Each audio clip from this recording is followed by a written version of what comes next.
Lea, bakit ngayon lang nahuli itong dalawang pulis na ito gayong nangyari ang krimen noon pang August 2? Magandang tanghali sa iyo, Ella. Ito'y dahil kilalabas lamang ng warrant of arrest ng mga ito noong November 21 sa kasong robbery.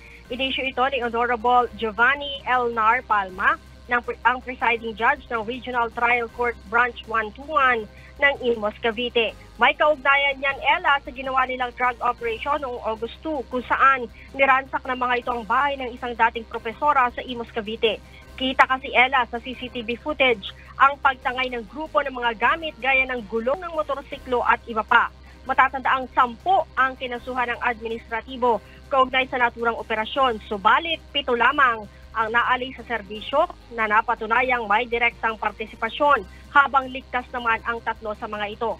Kabilang nga dyan sa 7 na yan, yung nahuli kahapon ng IMEG, habang ang isang pulis naman na nahuli ng IMEG ay aktibo pa.